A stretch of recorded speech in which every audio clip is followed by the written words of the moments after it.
Hi, it's Jo Pater here, and welcome to this series of training on speaking up confidently.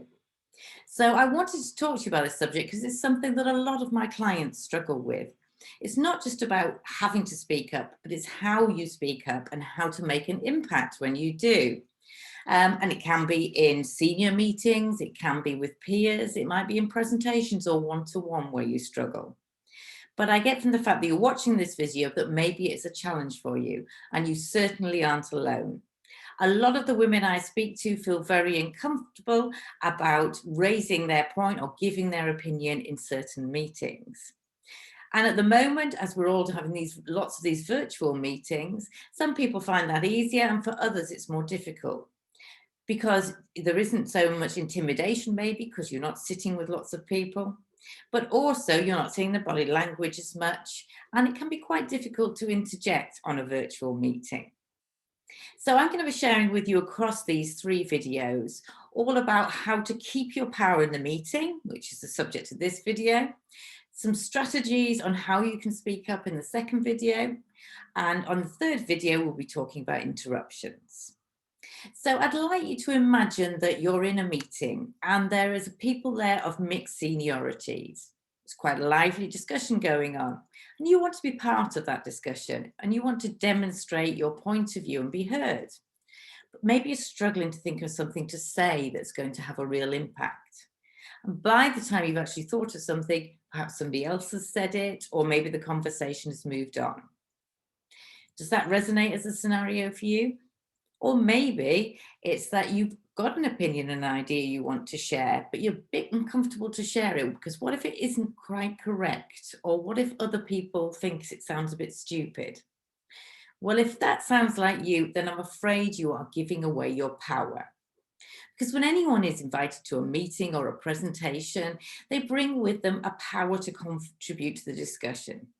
And that power means that they have absolutely equal right to anybody else there to give their thoughts and opinions and ideas, regardless of pay packet or of job title. Now, it doesn't mean that your opinion or idea has exactly the same weight in the decision making as, say, the CEO, but you do have exactly the same right to share.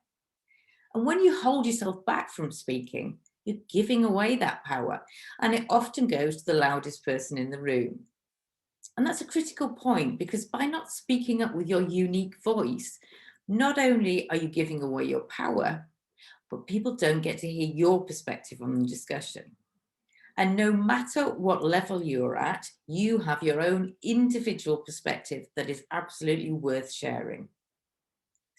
So now that we've said why it's important to speak up, some of the types of limiting beliefs that I hear from clients about that stop them from speaking up are things like, well, I don't want to say the wrong thing or appear stupid, or I've just got nothing of value to add. I should be respectful to my seniors because their opinion is more important than mine. I don't have as much knowledge and experience as the others, so I should just listen because I don't want to get it wrong. Or I always get interrupted or ignored, so what's the point? So do any of those beliefs resonate with you? Or do you perhaps have a different belief that's stopping you from keeping your power? Think back on those beliefs and try to work out what it is that you're worried about might happen that is stopping you from holding back. Sometimes it's not about confidence, it's about courage. The courage just to speak and do it rather than to stay back in your comfort zone. So, keeping quiet in meetings or discussions can become a habit. And when you start a new job or once you've been in a new role, and if you start off being really quiet and not speaking up, that can become a habitual behavior for you. You then find that you're not used to hearing your voice in meetings and neither is anybody else. And that means that when you decide you want to add something, it can feel really uncomfortable. And you may be interrupted or even dismissed. So breaking that habit early on is really important. And I love this metaphor about thinking about the different types of meetings that we have. So thinking of meetings in terms of games that involve a ball, for example, tennis. In tennis, people hit the ball backwards and forwards to each other, and they're having complete sentences during that meeting. Whereas in basketball, people are spontaneously but naturally picking up the topic as it passes from person to person.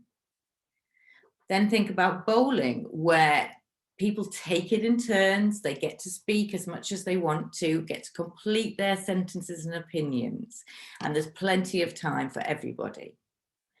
And then there's rugby, where everyone is clamoring to get the ball and to get their say. Sentences are cut off, people interrupt. So they're very different types of meetings. And the thing to be careful of is that you're not holding back and playing a game of bowls when it's actually a rugby match. Reflect on that. I think it's a great metaphor to think about how are you approaching some of these meetings. So to help you play well at whatever ball game you're in, I've got some strategies for you to try in the next video. And if you would like to discuss your confidence in your career and how to speak up in meetings, then I'd love you to book a no-cost call with me. And on that call, we'll talk about your challenges and issues, and I will share with you a 4-element plan to how you can have more visibility and confidence in your career. I'd love to talk to you, so just go to my calendar at speakwithjo.com, or click on the button below to book your call with me. I look forward to speaking soon.